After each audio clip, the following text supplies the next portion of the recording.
નમસ્કાર વિદ્યાર્થી મિત્રો, વંદે માતરમ.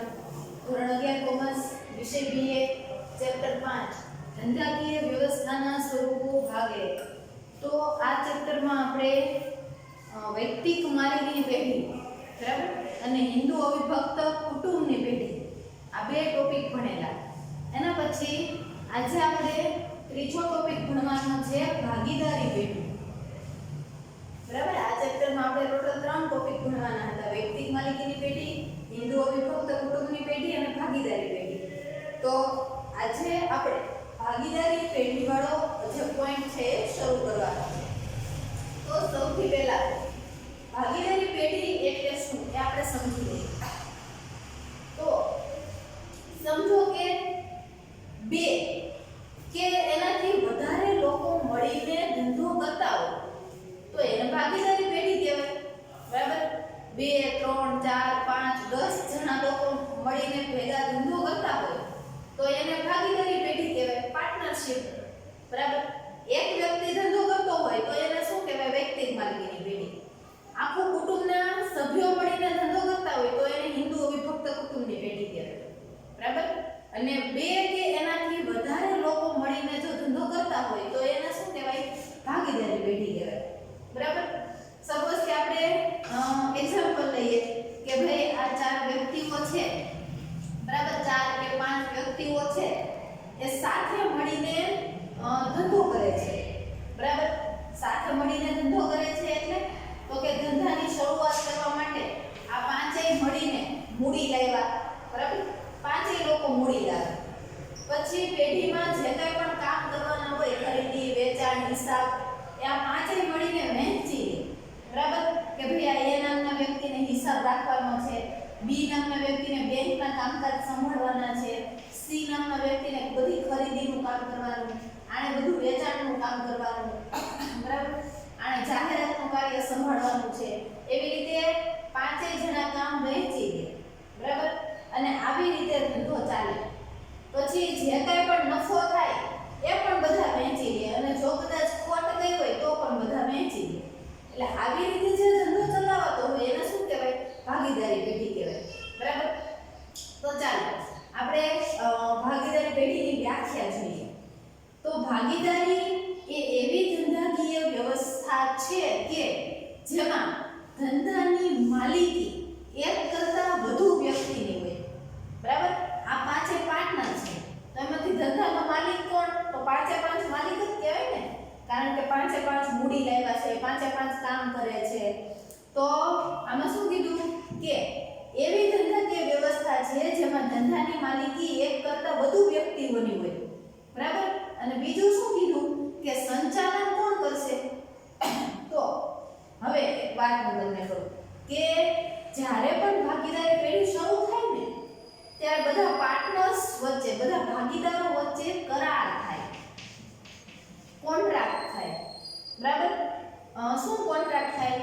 કે આ પાંચે છે ને એની બધી શરતો છે ને એ લખી નાખે કે કોણ કેટલી મૂડી લાવશે, એ નામનો વ્યક્તિ કેટલી મૂડી લાવશે, ડી નામનો વ્યક્તિ કેટલી મૂડી લાવશે, બધાને લખી નાખે. કોણ કયું કામ કરશે એ પણ લખી નાખે.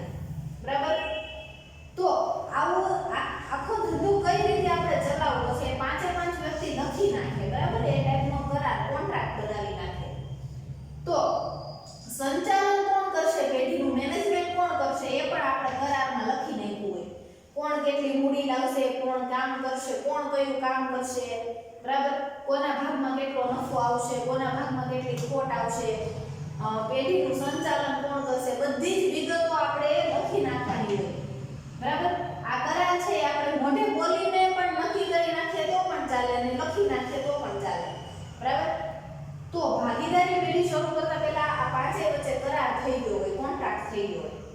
તો હવે આપણે વાત એવી કરતા હતા કે આ પેઢીનું સંચાલન કોણ કરશે? તો કે એ કરારમાં આપણે લખ્યું જ હોય ને કે આ પાંચમાંથી કોણ મેનેજમેન્ટ કરશે. બરાબર, આ પાંચે પાંચ પણ સંચાલન કરી શકે. અને જો કરારમાં આ બધાએ એવું નક્કી કર્યું કે આપણે પાંચે પાંચને સંચાલન નથી કરવું, ખાલી આ બી નામનો વ્યક્તિ આખી પેઢીનું સંચાલન કરશે તો પણ ચાલે. બરાબર, આ પાંચેયને મંજૂર હોય ને એ જ કરારમાં લખ્યું હોય. એ લોકો એમ કે આપણે પાંચે પાંચ સંચાલન કરીએ તો પણ ચાલે. બધા વતી કોઈ એકને સંચાલન સોંપી દે તો પણ ચાલે, અને આ પાંચેય એવું નક્કી કર્યું કે ભાઈ આ બી સી આ બે જણા મળીને સંચાલન કરશે તો પણ ચાલે. એ લોકો એવું નક્કી કરે કે આ ત્રણેય મળીને સંચાલન કરશે તો પણ ચાલે, આપણે બધાય સંચાલન કરીએ તો પણ ચાલે. બરાબર, આ પાંચેયને મંજૂર હોવું જોઈએ. તો ચાલો આપણે શું વાત કરતા હતા કે પેઢીનું સંચાલન કોણ કરશે, તો કે બધા પણ સંચાલન કરી શકે, અથવા બધા વતી કોઈ એક પણ સંચાલન કરી શકે, અથવા એક થી વધુ, બરાબર 2 3 4 જેને મન ફાવે એ લોકો કરારમાં લખ્યું હોય એટલા લોકો સંચાલન કરવાનું હોય. તો આખી વાત આપણે શું કીધી કે ભાગીદારી પેઢી એ એવી ધંધાકીય વ્યવસ્થા છે જેની માલિકી એક કરતા વધુ વ્યક્તિઓની હોય અને એનું સંચાલન બધા દ્વારા થાય, અથવા બધા વતી કોઈ એક દ્વારા થાય, અથવા એકથી વધુ દ્વારા થાય. બરાબર, અને આ રીતે ધંધો ચાલે, અને આ રીતે ચલાવતા ધંધાનું પરિણામ એટલે નફો અથવા તો ખોટ. બરાબર, બધા ભોગવે. નફો થાય તો બધા ભાગ પાડી લે અને ખોટ થાય તો બધા ભાગ પાડી લે. પરિણામ બધાએ ભોગવવું પડે. બરાબર, તો સાંભળો, તમારે 3 પોઈન્ટ યાદ રાખવાના: માલિકી, સંચાલન અને પરિણામ. બરાબર, ભાગીદારી એ એવી ધંધાકીય વ્યવસ્થા છે જેની માલિકી એક કરતા વધુ વ્યક્તિની હોય, જેનું સંચાલન બધા દ્વારા, બધા વતી કોઈ એક દ્વારા અથવા એકથી વધુ દ્વારા થાય, અને તેનું પરિણામ બધા ભોગવતા હોય. એને ભાગીદારી પેઢી કહેવાય. ચાલો હવે આપણે ભાગીદારી પેઢીની લાક્ષણિકતાઓ જોઈએ. તો પહેલું લક્ષણ છે કરારજન્ય સંબંધ. જો મેં તમને વાત કરી ને કે ભાગીદારી પેઢીની શરૂઆત થતા પહેલા શું બને, પાંચેય વચ્ચે, મતલબ જેટલા ભાગીદાર હોય ને 5 10 2, બરાબર, ગમે એટલા ભાગીદાર હોય, મિનિમમ કેટલા હોય, 2 તો હોય જ. તો ભાગીદારી પેઢી શરૂ થતા પહેલા બધા ભાગીદારો વચ્ચે શું બને, કરાર બને કે કોણ કયું કામ કરશે, કોણ કેટલા રૂપિયા લાવશે, બધું નક્કી થઈ જાય. તો આ આખો સંબંધ, ભાગીદારો વચ્ચેનો સંબંધ શેનાથી અસ્તિત્વમાં આવ્યો છે, કરાર દ્વારા. એટલે એવું કહેવાય કે કરારજન્ય સંબંધ છે, કરારમાંથી જન્મેલો સંબંધ છે. ભાગીદારી કરાર દ્વારા અસ્તિત્વમાં આવે. બરાબર, ભાગીદાર બનતા પહેલા એ લોકોએ શું કર્યું, કરાર કર્યો હોય. કરાર લેખિત પણ હોઈ શકે અને મૌખિક પણ હોઈ શકે. બરાબર, આ લોકોને જેમ ઈચ્છા થાય એમ કરાર બનાવે, લેખિત પણ બનાવે, મૌખિક પણ બનાવે. લેખિત કરાર કરવો ફરજિયાત નથી, મૌખિક કરાર કરે તોય ચાલે. બરાબર, પણ લેખિત કરાર કરવો હિતાવહ છે, એટલે ફાયદાકારક છે. પછી અમુક સમય પછી આ પાંચેય વચ્ચે કઈ ઝઘડા કે એવું થયું હોય, બરાબર, તો કરાર લખેલો હોય તો જોવા થાય કે જો આને આ કામ કરવાનું હતું, આને આટલા રૂપિયા લાવવાના હતા, આમ લખેલું છે કરારમાં. એટલે આખી વાત શું કીધી કે ભાગીદારી કરાર દ્વારા અસ્તિત્વમાં આવે છે. કરાર લેખિત કે મૌખિક હોઈ શકે, પણ લેખિત કરાર ફાયદાકારક છે. બરાબર, ચાલો એના પછી બીજું લક્ષણ છે સ્થાપના વિધિ. ભાગીદારી પેઢીની સ્થાપના વિધિ સરળ છે. બરાબર, ખાલી કરાર બનાવવાનો બધા ભાગીદારોએ અને પછી પેઢીની સ્થાપના થઈ જાય. આમાં કાયદાની કોઈ જટિલ કે લાંબી વિધિમાંથી પસાર થવું પડતું નથી. બરાબર, ભાગીદારી પેઢીની સ્થાપના સરળ છે. આમાં કાયદાની કઈ પ્રક્રિયામાંથી પસાર થવાનું નથી. ખાલી બધા ભાગીદારોએ કરાર બનાવી નાખવાનો એટલે પેઢી અસ્તિત્વમાં આવી જાય. બરાબર, બધાએ નક્કી કરી નાખવાનું કે કોણ શું કામ કરશે, કોણ કેટલા રૂપિયા લાવશે, કોને કેટલો નફો ખોટ મળશે, બધી વિગતો પેઢીની લખી નાખવાની કરારમાં, એટલે ચાલે. એના પછી ત્રીજું લક્ષણ છે નોંધણી, રજિસ્ટ્રેશન. આપણે ભાગીદારીનો ધંધો ચાલુ કર્યો, બરાબર, તો એની નોંધણી આપણે સરકારમાં, ગવર્નમેન્ટમાં એની નોંધણી કરાવવી હોય તો કરાવી શકાય. નોંધણી કરાવવી ફરજિયાત નથી. બરાબર, આપણે ધંધો ચાલુ કર્યો, જો આપણે કંપની શરૂ કરી હોય ને તો ફરજિયાત એની નોંધણી કરાવવી પડે ગવર્નમેન્ટ પાસે. પણ ભાગીદારી પેઢીમાં નોંધણી તમારે કરાવવી હોય તો કરાવી શકો, ફરજિયાત નથી. બરાબર, નોંધણી કરાવવી ફરજિયાત નથી, પણ હિતાવહ છે, એટલે ફાયદાકારક છે. બરાબર, ક્યારેક નોંધણી આપણે કરાવી હોય પેઢીની તો આપણને ફાયદા થાય. શું ફાયદા થાય એ આપણે આના પછીના નેક્સ્ટ સવાલમાં ભણવાનું છે કે ભાઈ નોંધણી કરાવવાથી ફાયદા થાય. બરાબર, તો પેઢીની નોંધણી કરાવી બરાબર. તો આપણી પેઢીને ક્યારેક કોઈ પાસેથી નાણાં લેવાના નીકળતા હોય ને પેલો વ્યક્તિ ના પાડતો હોય તો આપણે એના પર કેસ કરી શકીએ જો નોંધણી કરાવેલી હોય તો ભાગીદારી પેઢીની નોંધણી કરાવવી ફરજિયાત નથી પણ હિતાવહ છે, ફાયદાકારક છે. કોની પાસે કરાવાય તો કે ભાગીદારી પેઢીના નોંધણી અધિકારી હોય, બરાબર. નોંધણી માટેના એક સ્પેશિયલ અધિકારી જ હોય જેને આપણે રજિસ્ટ્રાર પણ કહી શકીએ. એની પાસે આપણે નોંધણી કરાવી શકીએ, બરાબર. અને નોંધણી કરાવી હોય તો આપણે લેખિત કરાર રજૂ કરવાનો, લખેલો કરાર રજૂ કરવાનો એટલે નોંધણી આપણે કરી દઈએ. એના પછી ચોથું લક્ષણ છે ભાગીદારોની સંખ્યા, બરાબર. ભાગીદારો કેટલા હોવા જોઈએ તો કે ઓછામાં ઓછા 2, મિનિમમ 2 ભાગીદારો હોવા જોઈએ ને, અને વધુમાં વધુ 50. યાદ રાખજો ભાગીદારોની સંખ્યા, બરાબર. આપણે ભાગીદારી પેઢી શરૂ કરીએ તો એમાં સંખ્યા કેટલી હોવી જોઈએ તો કે ઓછામાં ઓછા 2 ભાગીદારો હોવા જોઈએ ને તો જ ભાગીદારી પેઢી બને ને. એક હોય તો કઈ ચાલે નહીં. એટલે ઓછામાં ઓછા 2 ભાગીદારો ને વધુમાં વધુ 50. એના પછી પાંચમું લક્ષણ છે ઉદ્દેશ, હેતુ. તો ભાગીદારી પેઢીનો હેતુ શું હોવો જોઈએ તો કે ભાગીદારી પેઢીનો હેતુ કાયદેસરની પ્રવૃત્તિ કરવાની અને નફો કમાવાનો હેતુ હોવો જોઈએ, બરાબર. હવે સપોઝ કે 4 જણા ભેગા મળીને એવું નક્કી કરે કે ભાઈ આપણે અનાથ આશ્રમ શરૂ કરવું છે. સાંભળો, 4 વ્યક્તિઓ ભેગા મળીને એવું નક્કી કરે કે આપણે અનાથ આશ્રમ શરૂ કરવું છે તો એને ભાગીદારી પેઢી ન કહેવાય, કારણ કે અનાથ આશ્રમમાંથી નફો મળવાનો નથી. અહીંયા જો મેં શું કીધું, ભાગીદારી પેઢીનો ઉદ્દેશ શું હોવો જોઈએ તો કે ભાગીદારી પેઢીનો ઉદ્દેશ કાયદેસરની પ્રવૃત્તિ કરી. હા, આપણે અનાથ આશ્રમ શરૂ કર્યું કાયદેસરની પ્રવૃત્તિ તો છે જ, પણ આપણને નફો એમાંથી મળવાનો નથી અને આપણો ઉદ્દેશ ફરજિયાત નફાનો હોવો જોઈએ. નફો કમાવા માટે 4-5 વ્યક્તિ ધંધો કરે ને તો જ ભાગીદારી પેઢી કહેવાય. સેવાનું કામ જો 4-5 વ્યક્તિ ભેગા મળીને કરતા હોય તો એને ભાગીદારી પેઢી કહેવાય નહીં, બરાબર. કાયદેસરની પ્રવૃત્તિ કરીને નફો મેળવવાનો ઉદ્દેશ હોવો જોઈએ. નફાનો ઉદ્દેશ ન હોય, બરાબર, તો એને ભાગીદારી ન કહેવાય. મેં તમને કીધું ને કે 4-5 વ્યક્તિ મળીને અનાથ આશ્રમ ખોલે તો એને કઈ ભાગીદારી પેઢી કહેવાય નહીં. એક્ઝામ્પલ તરીકે ધાર્મિક કાર્ય કરવાની પ્રવૃત્તિ હોય તો એને ભાગીદારી ન કહેવાય, બરાબર. 10 જણા મળીને લોકોની સેવા કરવાનું કામ કરે, બરાબર. મફતમાં ધારો કે 10 જણા મળીને મફતમાં ગરીબ બાળકો માટે ટ્યુશન ક્લાસ ખોલે તો એમાં નફાનો હેતુ નથી એટલે એને ભાગીદારી પેઢી કહેવાય નહીં. ભાગીદારી પેઢીનો ઉદ્દેશ ફરજિયાત નફાનો હોવો જોઈએ. એના પછી છઠ્ઠું લક્ષણ છે મૂડી. મૂડી કોણ લાવશે તો કે બધા ભાગીદારો જ લાવે ને, બરાબર. મૂડી તો બધા ભાગીદારોએ લાવવી જ પડે. સામાન્ય રીતે નોર્મલી જનરલી બધા ભાગીદારો મૂડી લાવે, બરાબર.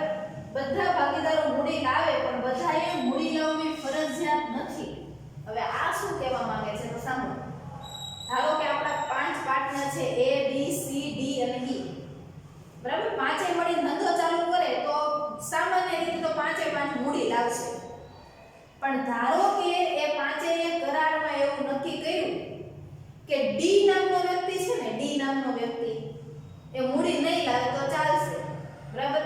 પણ એને ધંધાના બધા કામ કરવાના એવું પાંચેય નક્કી કર્યું છે કે D નામનો વ્યક્તિ મૂડી નહીં લાવે તો ચાલશે, એને ધંધાના બધા કામ કરવાના, એને મૂડી નહીં લાવે ચાલશે. તો આવું પણ ચાલે. આમ તો બધા મૂડી લાવે પણ છતાંય બધાએ મૂડી લાવવી ફરજિયાત નથી, બરાબર.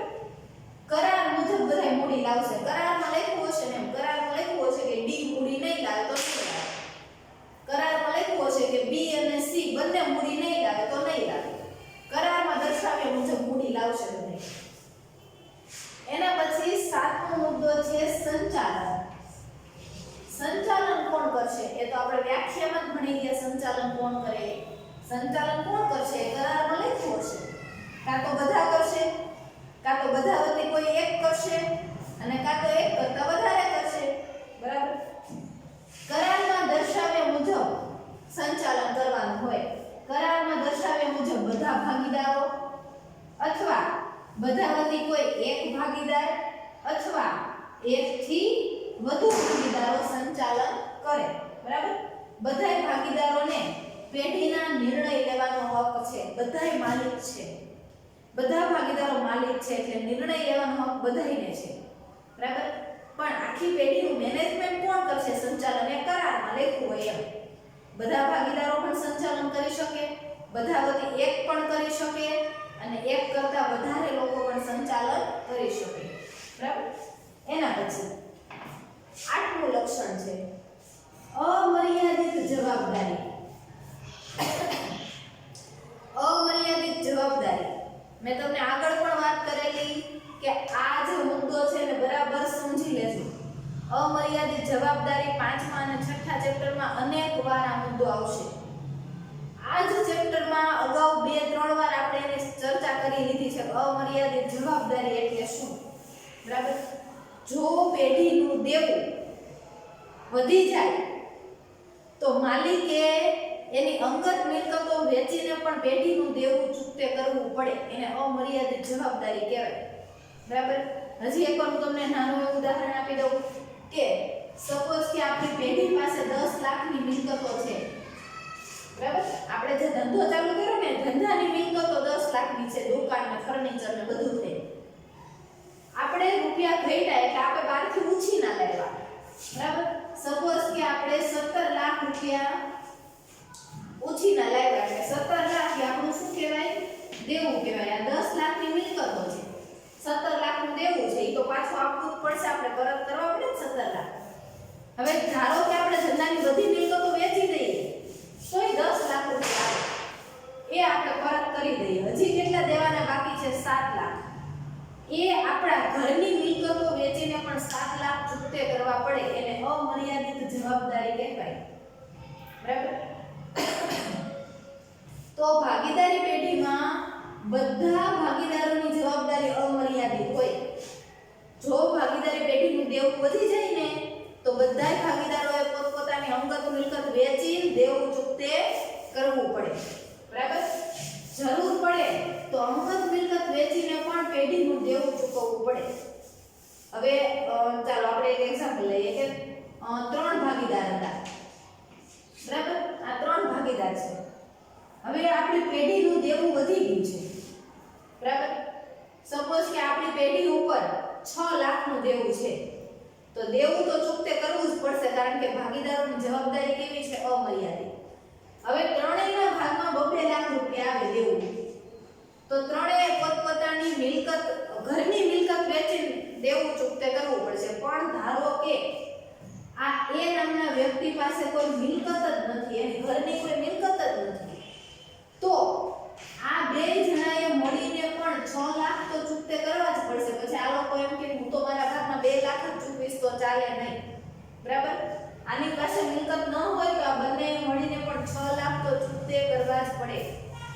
બધા ભાગીદારોની જવાબદારી અમર્યાદિત છે, અંગત મિલકત વેચીને દેવું ચૂકતે કરવું પડે ગમે એમ કરીને. એના પછી 9મું લક્ષણ છે માલિકીની ફેરબદલી. 9મું લક્ષણ કયું છે? માલિકીની ફેરબદલી. હવે આ ટોપિક શું કહેવા માંગે છે એનું પણ આપણે ઉદાહરણથી સમજી લઈએ, બરાબર? ધારો કે આ 4 પાર્ટનર છે, ભાગીદારો છે A B C D, બરાબર? હવે આ ચારે મળીને ધંધો કરે છે, નફો ખોટ વેચે છે, બરાબર? એમાંથી આ B નામનો વ્યક્તિ એવું કહે છે કે ભાઈ મારે ભાગીદારીમાંથી નીકળી જવું છે, બરાબર? અને મારી જગ્યાએ આ Y નામના વ્યક્તિને રાખવો છે. આખી વાત સાંભળજો. માલિકીની ફેરબદલી એટલે શું? આખી વાત સાંભળો. A B C D 4 partner છે. B એવું કહે છે કે મારે ભાગીદારીમાંથી નીકળી જવું છે અને મારી જગ્યાએ Y ને રાખવો છે. મતલબ કે હું જે કામ કરતો તો એ હવે Y કામ કરશે, મને જે નફો મળતો તો એ હવે Y ને મળવો જોઈએ, બરાબર? મતલબ કે આની જગ્યાએ એને Y ને રાખવો છે. આ માલિકીની ફેરબદલી કેવી કહેવાય? તો આવું થાય કે ન થાય એ આપણે જોવાનું છે. તો એનો જવાબ છે આવું થાય. B પોતાનો ભાગ Y ને આપી શકે પણ આ ત્રણેયની મંજૂરી હોય તો, બરાબર. માલિકીની ફેરબદલી થઈ શકે પણ બાકીના ભાગીદારોની સંમતિ હોય તો, બરાબર. હવે એમાંથી આ એક ના પાડે છે કે ભાઈ નહીં, બી ની જગ્યાએ y ને નથી રાખવો, તો માલિકીની ફેરબદલી થશે નહીં થાય. ચાલો, માલિકીની ફેરબદલી થઈ શકે પણ સરળ નથી.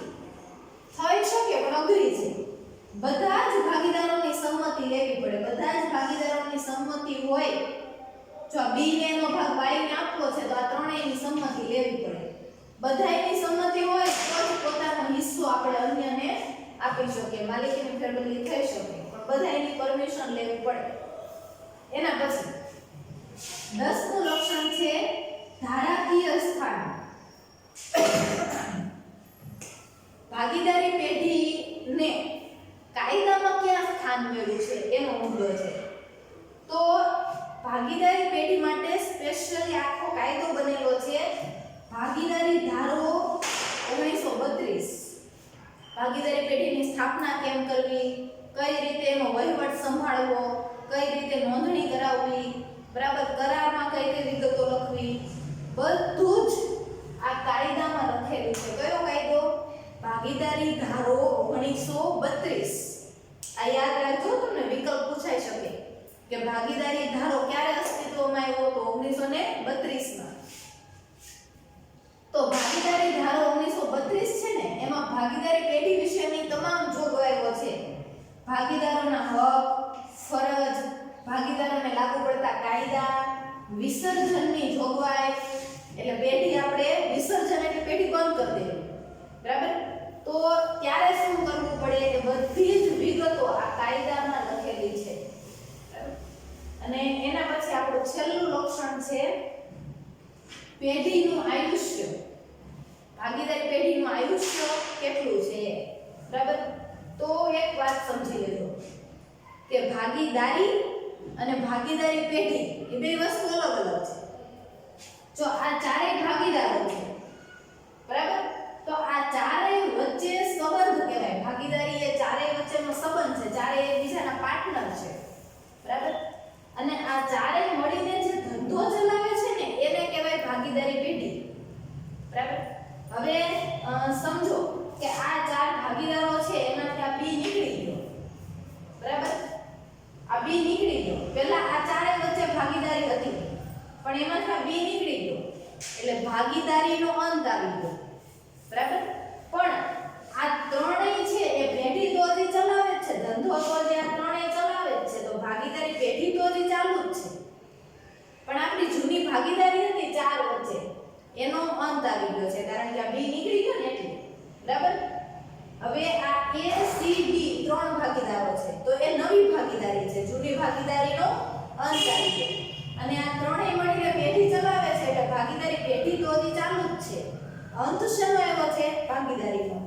સાંભળો, ભાગીદારી અને ભાગીદારી પેઢી બે અલગ વસ્તુ છે. મેં તમને એ જ સમજાવ્યું. આ ચારેય વચ્ચેનો જે સંબંધ છે ને એ ભાગીદારી છે. ચારેય જે પેઢી ચલાવે છે ને એ ભાગીદારી પેઢી છે, બરાબર.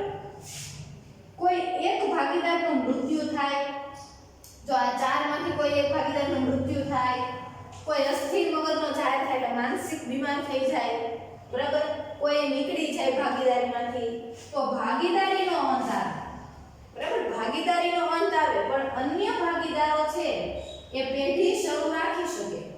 આ બાકી જેટલા ભાગીદારો હોય જાય પેઢી તો હજી ચાલુ જ રાખે છે એટલે ભાગીદારી પેઢીનો અંત આવતો નથી. તો આ હતા ભાગીદારી પેઢીના લક્ષણો, બરાબર.